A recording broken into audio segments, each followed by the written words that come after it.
Hi అండి, welcome to గోరుముద్దలు. ఇవాళ special వినాయకునికి ప్రీతికరమైన పూర్ణం కుడుములు. వీటినే పూర్ణం ఉండ్రాళ్ళు అని కూడా అంటారు. వినాయక చవితికి చాలా సింపుల్గా పర్ఫెక్ట్గా పూర్ణం ఉండ్రాళ్ళు ఎలా తయారు చేసుకోవచ్చో ఈరోజు నేను మీకు చూపించబోతున్నాను.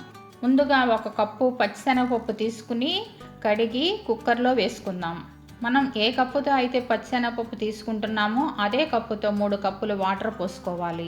ఇప్పుడు మూత పెట్టి 4 విజిల్స్ వచ్చే వరకు ఉడికించుకోవాలి. కుక్కర్ తీసి చూస్తే నీళ్లు మొత్తం ఎగిరిపోయి పప్పు చక్కగా ఉడికింది. ఇప్పుడు పప్పుని ఒకసారి ఇలా మెదుపుకుందాం.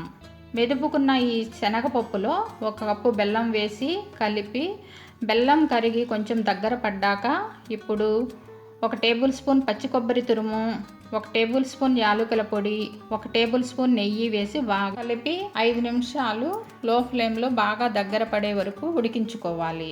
ఇక స్టవ్ ఆపేసి పక్కకు తీసుకుందాం. కొంచెం చల్లారాక చేతులకి ఇలా కొంచెం నెయ్యి రాసుకుని ఈ విధంగా ఉండలు చేసి పక్కన పెట్టుకుందాం.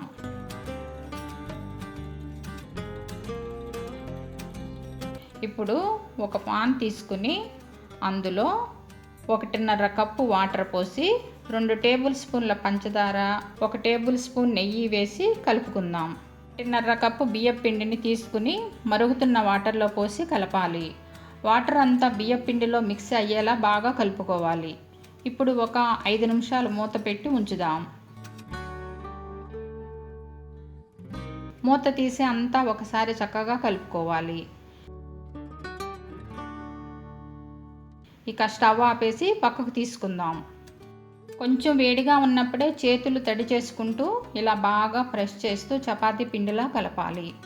ఈ విధంగా చేసుకున్న తర్వాత కొంచెం పిండిని తీసుకుని ఇలా ఒక కవర్ పైన నెయ్యి రాసి పిండి ముద్దని ఈ విధంగా ఒత్తుకుని మధ్యలో పూర్ణం ఉండపెట్టి క్లోజ్ చేసి రౌండ్ షేప్లో ఈ విధంగా ఒత్తుకుంటూ చక్కగా గుండ్రంగా చేసుకోవాలి. ఇప్పుడు ఇడ్లీ పాత్ర తీసుకుని అందులో 1 గ్లాస్ వాటర్ పోసి ఉంచుకోవాలి. తర్వాత ఇడ్లీ స్టాండ్ తీసుకుని నెయ్యి రాసి ముందుగా ప్రిపేర్ చేసుకున్న పూర్ణం కుడుములని సెట్ చేసి 15 నిమిషాలు మీడియం ఫ్లేమ్లో ఉడికించుకోవాలి.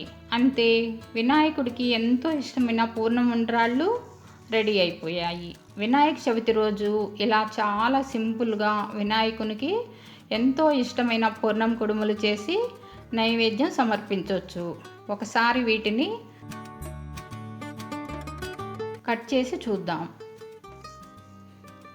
చూసారా ఎంత బాగున్నాయో? వినాయక చవితికి మీరు కూడా తప్పకుండా ట్రై చేయండి.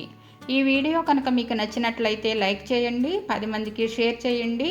మరిన్ని అప్డేట్స్ కోసం మా ఛానల్ని సబ్స్క్రైబ్ చేసుకోవటం మాత్రం మర్చిపోకండి.